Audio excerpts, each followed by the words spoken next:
El riñón es el primer órgano del sistema urinario, encargado de la filtración de la sangre y la producción de la orina. Va a medir de 10 a 12 centímetros de alto, de 5 a 8 centímetros de ancho y de 3 a 5 centímetros de espesor, y va a pesar alrededor de 170 gramos. Va a tener dos caras, una cara anterior, lisa, convexa verticalmente y transversalmente, y una cara posterior, que es casi plana. Va a tener dos bordes, uno lateral, que va a ser convexo, y el borde medial, que es cóncavo. Va a estar interrumpido por el hiato, donde pasan las arterias renales, las venas renales y la pelvis renal. Va a tener dos polos, el superior, que es ancho, redondo y en sentido medial, y el polo inferior, que es alargado y vertical. La configuración interna del riñón va a estar dada por la cápsula fibrosa que rodea el riñón y entra a nivel del hiato. Luego el parénquima, que va a estar dividido en corteza renal, donde podemos encontrar los corpúsculos renales. Luego tenemos las columnas de Bertin, que son prolongaciones de la corteza que separan la médula renal o pirámides de Malpighi, donde están ubicadas las papilas renales que pasan la orina a los cálices renales menores por medio de la vía cribosa. La pelvis renal, que tiene forma de embudo, marca la unión con los uréteres. Dentro del riñón, la pelvis renal origina de 2 a 3 cálices renales mayores y cada uno de estos va a originar de 2 a 3 cálices menores. El tejido extraperitoneal rodea el riñón y forma la celda renal, constituida por dos hojas, la anterior o fascia de Gerota y la posterior o fascia de Zuckerkant. Arriba se fija el diafragma e inmediatamente arriba del riñón se forma la hoja interorrenal suprarrenal, que separa el riñón de la glándula suprarrenal. Por debajo del riñón son unidas por tractos fibrosos que permiten el paso de los uréteres. Medialmente, la hoja anterior pasa delante de la aorta y la cava inferior, y mientras la posterior lo hace por detrás. Las relaciones posteriores del riñón son las costillas 11, su espacio intercostal, y la costilla 12, en caso del izquierdo. En caso del derecho, solo el espacio intercostal 11 y la costilla 12. En ambos encontramos medialmente el psoas mayor, intermedio el cuadrado lumbar y lateralmente el músculo transverso del estómago. Las relaciones: medialmente, de manera suprailiar, está la glándula suprarrenal en ambos lados, del lado derecho la vena cava inferior y del lado izquierdo el pilar del diafragma.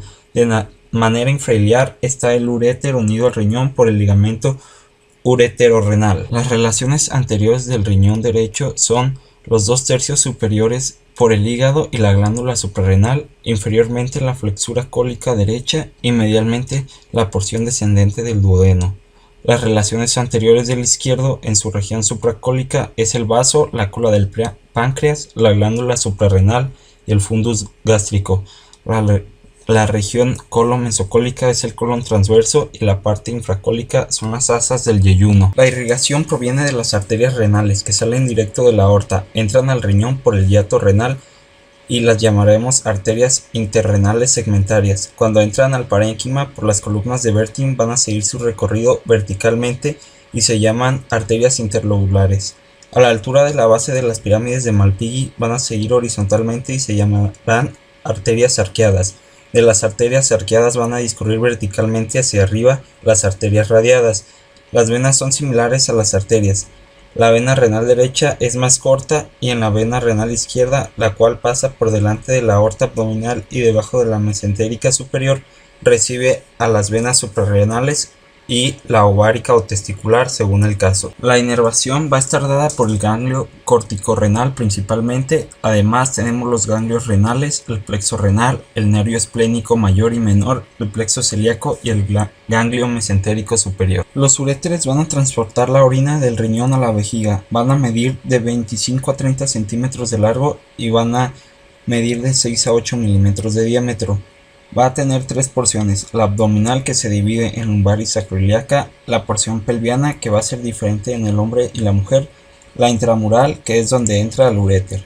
El uréter, además de eso, tiene tres estrecheces: una en la unión pielouretral, la otra en el estrecho superior de la pelvis y finalmente en la unión utero-vesical. En la porción pelviana del uréter del hombre encontramos el segmento parietal, en el cual el uréter es subperitoneal y se encuentra en la pared del recto y la pelviana.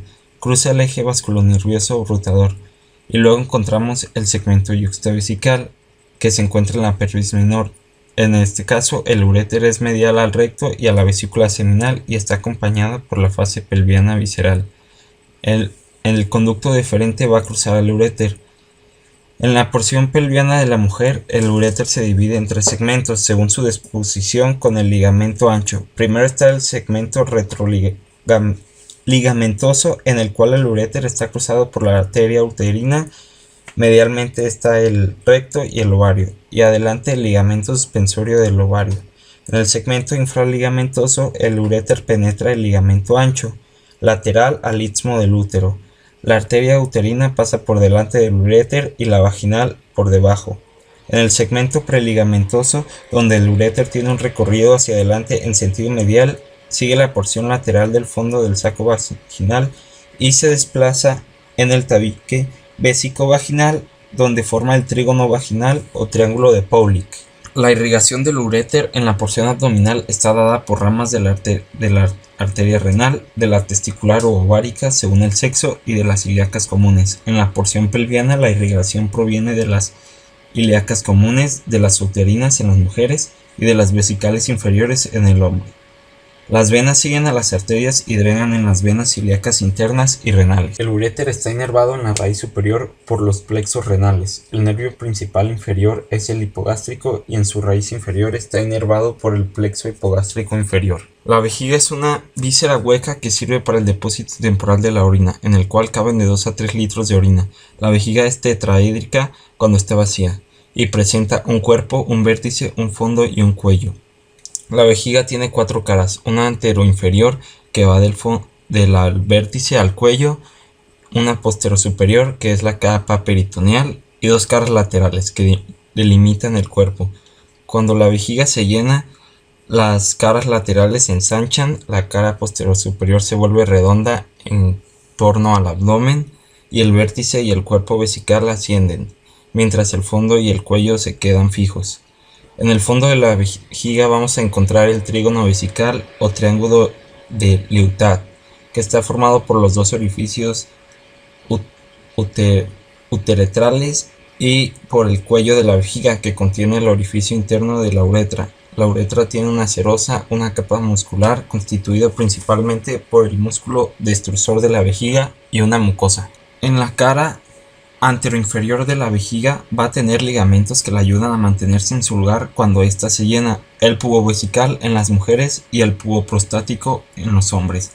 Va a estar cubierta por la fascia prevesical, la cual asciende al ombligo junto con el ligamento umbilical medio o uraco. La cara posterior superior de la vejiga tiene relación con el ilion, el colon sigmoide, y en el caso de los hombres con el saco recto vesical y en el caso de las mujeres con el ligamento ancho.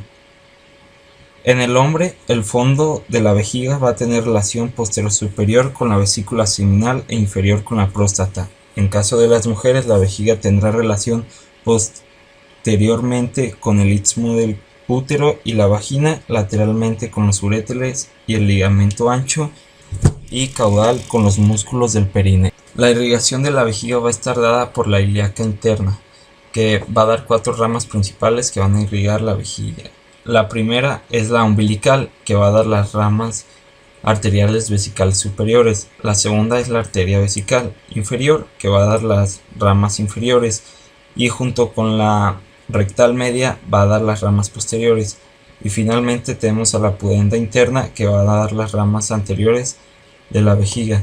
El drenaje consiste en el plexo venoso prostático por delante y por debajo en el caso de los hombres, y en las mujeres por el plexo vaginal. Ambos plexos van a drenar en la vena interna ilíaca. La inervación simpática de la vejiga va a provenir del plexo hipogástrico inferior y del plexo simpático sacro. La inervación parasimpática va a venir de los nervios sacros 3 y 4 y del plexo esplánico pelviano. La uretra es el conducto evacuador de la vejiga urinaria.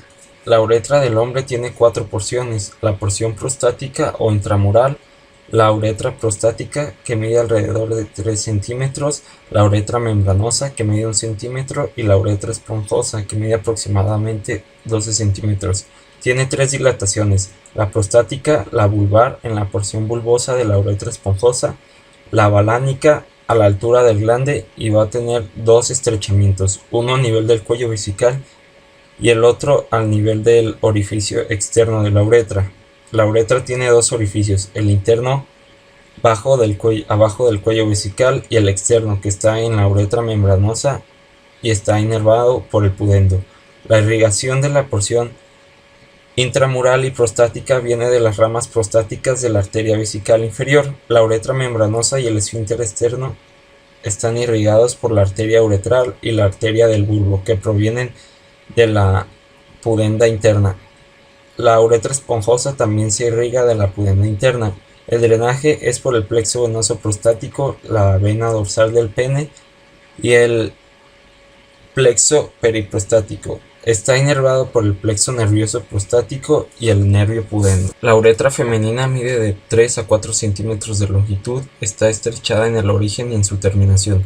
Tiene un segmento pelviano, que son 4/5 de su tamaño, y el segmento perineal, que desemboca en el meato urinario, que está a 2 centímetros detrás del clítoris, delante del tubérculo vaginal. La irrigación y el drenaje son comparadas con la del hombre, solo que los vasos prostáticos cambian por vasos vesicales y vaginales. Está inervada por el plexo nervioso vesical y el pudendo.